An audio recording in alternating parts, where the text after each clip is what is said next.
Hello everyone, so we're wrapping up this year's coverage of Munich Security Conference, of course one of the world's most important security gatherings, where this year the focus was very much on the topic of Russia's full-scale war against Ukraine, the invasion and all the consequences for the international world order. And I'm joined here by my lovely colleagues who've been covering this conference for all of you out there.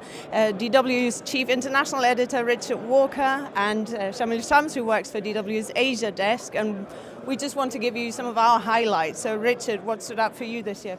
Yeah, well, obviously, the Ukraine war really was the kind of like overriding issue. And it was almost, I think, emotive for a lot of people here because right here a year ago, this conference happened, and it was just 2 or 3 days, I think, or maybe 4 days before Russia went ahead and invaded.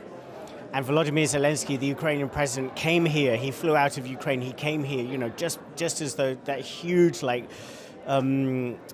mounting of Russian troops, was on his borders. But he came here to sort of appeal to the international community to protect Ukraine, to bring it into NATO, to give it guarantees, to do anything to try to prevent what might be happening, to take the threat seriously. And then, of course, just a few days later, it happened. And it felt like Europe was on tenterhooks then. Now, a year later, it feels like Europe has become like a wartime, continent. That this war, Russia has invaded Ukraine, but the whole of Europe has become involved in this, in providing weapons to Ukraine. Weapons without which Ukraine might have been defeated by now. In fact, it probably would. So that really dominates. But at the same time, I think you get a bit of a feeling that you have kind of bubbles emerging. And you have a Western bubble, which has some disagreements within itself about how to deal with the war, but is basically pretty much united that this is a bad thing. And then you have a kind of a rest bubble, where they feel, well, this isn't the only war that's happened in recent years, and there are other things going on in the world too. And there's quite a division. You have to bear with us, like people will be kind of walking back and forth past the camera. But there's quite a division between these two different worlds, and that came across quite clearly through a few of the events here, I think. Yeah. Now, Shams, of course, your focus in your coverage was topics, like Richard says, that didn't necessarily have a very direct link to Russia, such as what's going on in Afghanistan or Iran. So did you feel that these topics were heard enough here this year? Well, I disagree. It does in a way. Russia's influence in Afghanistan is kind of increasing, has been increasing since the Taliban seized power last year. As Richard said, that Ukraine dominated the conference, but there was a scope for other conflicts in Asia as well. And my primary focus was to cover Asian conflicts, the conflict in Afghanistan, in Iran, the anti-regime protests and all that. So I felt that these topics were not covered adequately by the conference organizers. Mainly because Ukraine, as Richard said, dominated the conference. But at least we had two panels, one on the Afghanistan conflict and the other about Iran and the women's participation in these protests. So not adequate enough, but at least the Munich Security Conference this year took into account these two very important conflicts in Asia. But there are other issues as well in Asia. And as Richard covered, the China-US, but whenever it's about China's relation with the West or with the US separately, we see that there is a discussion about China and all that. But China's role in the Indo-Pacific, in the South China Sea, there's the Philippines, there's Sri Lanka, and we saw what happened in Sri Lanka last year. And there is a tug of war between India and China there. And Pakistan, the belt, the CPAC, Belt and Road Initiative by China. So all these issues were not properly covered at the conference, but at least as DW reporters, it's our job to highlight those neglected, like so-called neglected topics as well. So which we tried to do in our coverage in terms of TV reporting, in terms of video reporting, and text reporting as well. I mean, I suppose we should add the tradition of this Munich Security Conference is like transatlantic, yeah? So it's been going for 60 years or so, and that was the roots of it. It was like a conference around the transatlantic alliance. But the organizers do say that they are trying to open it up more, that they had more delegates from what they call the global south this year than they've ever had before. And I'm sure that's something welcome, and that is something that small amount to a slightly higher amount? So steps in the right direction. But I think one thing that was, I think one example really stood out for me yesterday, for instance. So on the second day of the conference, a 3-day conference altogether. So there was a panel discussion with Tony Blinken, the U.S. Secretary of State, Annalena Baerbock, his Germany's German counterpart, minister. so the Foreign Minister of Germany, and Dmytro Kuleba, who's the Foreign Minister of Ukraine. So they were talking about the invasion and the Ukraine war, and they were really in unity mode. They were really stressing how much they agree on basically everything, and they tried to brush over some of the tensions that there have been about various issues. And it just felt like, not that much new came out of that conversation, because these are three people who really agree. Even Tony Blinken said at one point, as usual, I violently agree with Annalena Baerbock. I mean, these are two people who really have a kind of meeting of minds. And Baerbock saying, as Tony just said, I would like to highlight. So, how much do you really learn from a session like that? Just a couple of hours earlier, China's top diplomat, Wang Yi, so the most senior diplomat in the Chinese political system, stood on the stage, gave a speech, which was basically a tirade against the United States, blaming it for the state of the world, saying that it's sowing seeds of a new Cold War, it's trying to divide the world, to rally the world, the democratic world, particularly against China. And addressing the Ukraine war as well, but very much from their perspective, that they feel that the Ukraine war, Russia's invasion, was provoked by. Also, they see the United States. From their perspective, the United States has been driving the expansion of NATO within Europe, and pushing Russia into a corner. And what would have been great is if you had tried to bring these two things together. If you'd had someone from the Chinese side on that panel with those Western leaders, I think that would have created a forum where these people can actually discuss it amongst themselves in public and really try to have proper, genuine dialogue across a very significant divide. But how significant is it that they did meet on the sidelines? I mean, that was one of the big news coming out, right? That China and the US, at least they're talking again. And Wang Yi also saying that he's going to come up with a peace proposal. They did talk about the balloon. So what did you make of that? I mean, Antony Blinken afterwards said, we're warning that China is providing aid to Russia, so they should stop doing that. So where are we standing there now? So they had on Saturday night, there was lots of speculation whether Tony Blinken and Wang Yi will actually meet, because Blinken cancelled a meeting, a trip to China, when this whole drama about spy balloons came up. And this became a really sort of angry conflict, angry kind of showdown kind of between the US and China about, whether this really was a spy balloon, whether the US was justified in shooting it down. Anyway, they did finally meet. There was lots of speculation, where would they do it? Apparently it didn't happen in this hotel. Blinken was seen sort of going out the back entrance somewhere, the speculation, did they meet in another hotel or restaurant somewhere? Although you have to add that he can't really sneak out, because whenever the US delegation passed here, we all had to wait for about 15 minutes in the corridors. I don't know if that's interesting information for you, but it definitely highlights just the role the US is playing. The US delegation goes somewhere, and even Annalena Baerbock and her delegation have to stop. Yeah, if you're an American big cheese, it's harder to sneak places, So anyway, but he was spotted, and they did meet. And they both put out statements later that evening, but both of the statements were pretty much full of accusations. The Americans saying it was outrageous that this balloon was there, the Chinese saying it was outrageous that they shot it down, and saying the US is the biggest surveillance operator in the world. What the hell are you kind of complaining at us for? So definitely still, pretty much in showdown mode between the two of them.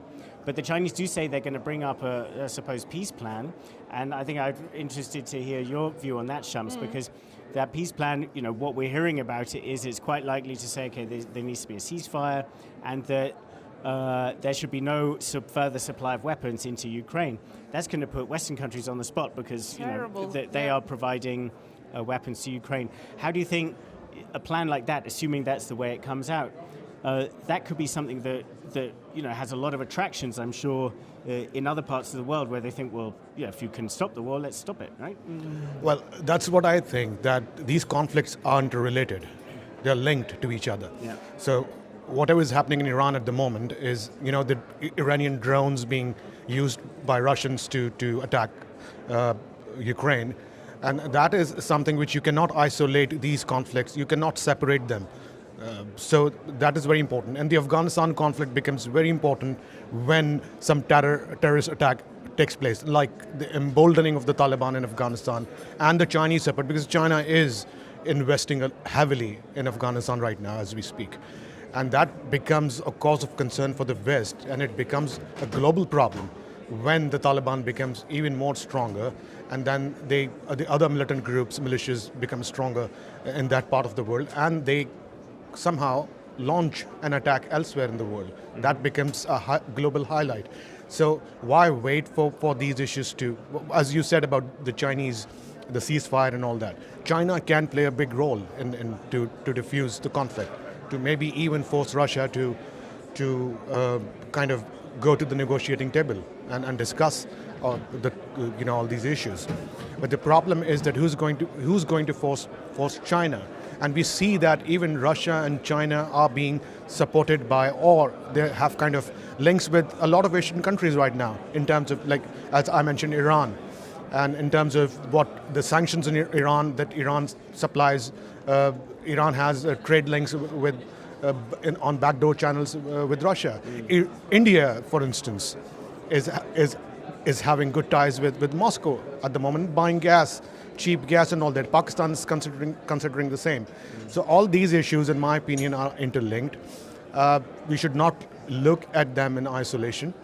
And obviously China being the biggest player in Asia at the moment, and one of the biggest players on the global stage, is very important for our coverage, as we have reported extensively throughout the conference. I completely agree with you, and maybe potentially even in their defense, you do have to say that I haven't heard European leaders be as explicit as they were here in Munich before when it came to that message, look everybody, this is not just Europe's problem. French President Emmanuel Macron was very, very vocal about this. Olaf Scholz, the German Chancellor, said the same thing here on stage. Let's not forget that if we let Russia get away with this will spark or even, further. As we were talking about Japan earlier. Yeah, exactly. It's a message coming out of Japan. Japan are saying, if we let Russia get away with this, then we have a very, very serious situation with potentially with Russia, because they still have one unsolved conflict with Russia themselves, but also what is the message towards China? But that is, of course, something where you then have to say, okay, what is it that they can offer to the countries of the global south? How can these countries feel taken seriously? And this is something where if the Chinese say we're presenting a peace proposal, and then that includes weapons deliveries, and the call for the so-called West, on the so-called West, not to deliver weapons anymore, how do you then tell the rest of the world that Ukraine does need weapons still? How does the West not look silly and stupid and warmongering if they deliver weapons to Ukraine? Well, yeah, this could really put the West on the spot. That's true, because the Western argument is that if they don't support Ukraine, Ukraine will cease to exist. It will get swallowed up by Russia. You can see that this argument of saying, well, look, get a ceasefire, stop sending in the weapons, could have at least superficial appeal around the world, that could put the West in an even more difficult spot in terms of communicating with the rest of the world. But you mentioned about Macron and Scholz saying that, well, this matters to everybody. But Scholz quoted the Indian Foreign Minister, Jaishankar, and that was really interesting because Jaishankar was making the reverse point, basically, and Scholz quoted this. And the point was, it was basically a complaint about kind of Western centricism in thinking. And to paraphrase, Jaishankar said something like, Europe always thinks that its problems are the world's problems, but it doesn't think that the world's problems are its problems. Yeah. Whenever there's a conflict somewhere else, it's a regional conflict. So basically, if we have some problem here, then this is a problem for all of you too, and you have to help us with it. But if you have a problem, then So that's basically the argument. And I put this out on Twitter, and this went reasonably viral in Indian Twitter. This really was kind of. Did you all see Richard's tweet? Was if jumped not, on. check it out. So I think that got a lot of traction within India and a lot of appreciation. I think that he was observing an Indian point of view, especially because he wasn't here. Jaishankar wasn't and that was here. that was really a sad thing that there was no real serious Indian delegation here. Jaishankar, the foreign minister, didn't come. But Scholz is expected to be in India pretty soon. We're expecting that to happen, so it'll be interesting to see what kind of conversations they have. So I think it's a problem when we see that if Russia wins the war, the implications of this would be huge in Asia as well, in the developing countries. It will embolden the tyrannical regimes and authoritarian rulers from Iran to Afghanistan to elsewhere. So it has huge implications not only for the security of the West, but also for Asia. And we already have China, which has an authoritarian rule.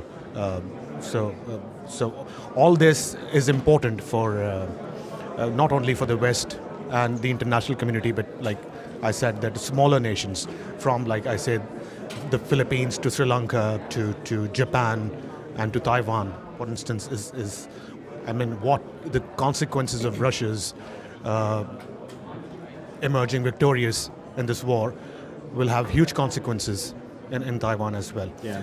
I mean, we spoke to the only Taiwanese attendee here at the Munich Security Conference this year, and he's the first since in the last several years. So Taiwan had been excluded for several years. The new leadership at the Munich Security Conference seems to want to open up a bit. So a guy who's a former advisor to the president of Taiwan and the foreign minister was here, and he was really saying that, like the Taiwanese are obviously really watching what happens because they feel that they could potentially be next. We should probably wrap up soon, Nina, but I want to ask you also how you think the Germans did here. They're the hosts here, and there's been a lot of criticism about Germany for within the West, coming back to the West now, for being sort of slow and even dithering about supporting Ukraine. Olaf Scholz, the Chancellor, sort of defended that in his panel, but there's a new defense minister, a guy called Boris Pistorius, who's come in.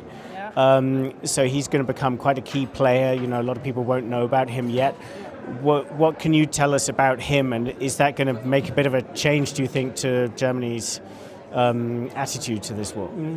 I would say that Germany's communication in terms of defense, its strategy in terms of security, and communicating all that to the international audience has not been too good over the last year. Olaf Scholz is somebody who's not a born communicator, so he sometimes feels that he can deliver results and let me work on it, I'm on it, but leave me alone, I'm on it, I'm taking it seriously, and he doesn't yet know how to communicate foreign politics, I think. That is my idea. And he had a defense minister who was chosen during so-called peace times, if we may call that, but it was definitely the pre-invasion, full-scale invasion period when she was chosen as defense minister, and she didn't really know her job well enough to be up to it during a time when Germany is having to reinvent itself when it comes to security, when it comes to defense. We're throwing lots of decade-old principles overboard.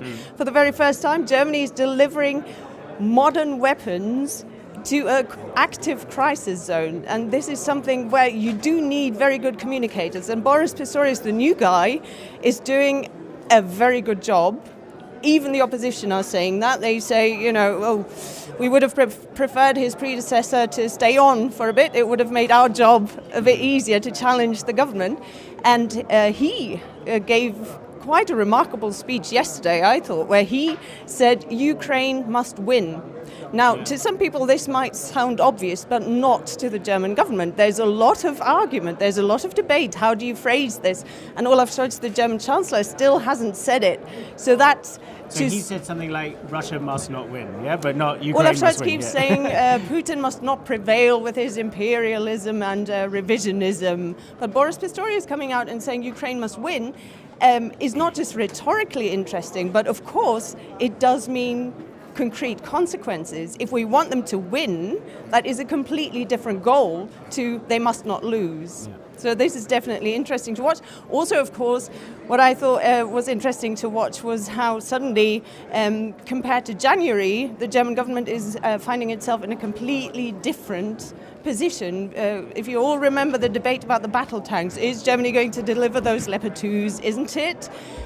And everybody was saying Germany's dragging their feet, they don't want to do it, maybe they're being too pacifist, and all of a sudden Germany's the one country that is delivering all those really modern tanks to Ukraine and is having to call on partners, please live up to your promises and help us and join the coalition. So I'm convinced, and I know that here behind closed doors in all those corridors of power, they did have serious talks with their partners, and we might see some movement there as well. Okay. Do you have like a final takeaway, Shams, before we wrap up? I would say I thoroughly enjoyed covering the conference for Asia, and as I said earlier, that Asia was a bit underrepresented, but we still had some representation here, which I think is a huge deal because Ukraine is so important, and rightly so.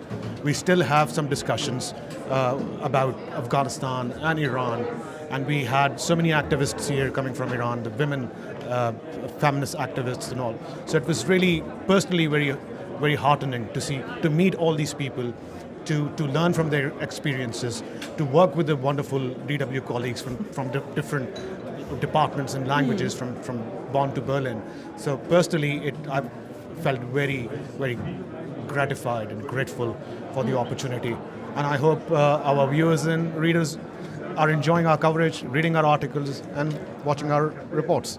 Yeah. Can I just say before we wrap up that there is a separate security conference going on in Addis Ababa at the moment, which also explains the fact why there are some heads of state and government who are missing, and quite visibly missing, like the president of Niger, for example, didn't come here, he went to Addis. Also, Antonio Guterres didn't come to Munich. Yeah. He went to Addis. So this is something where I think if I were allowed to give some advice to the organizers of this conference, please do take this very seriously. That, like you said at the very beginning, so to sort of come back to where we started, do take that seriously, that we don't end up in echo chambers. Yeah.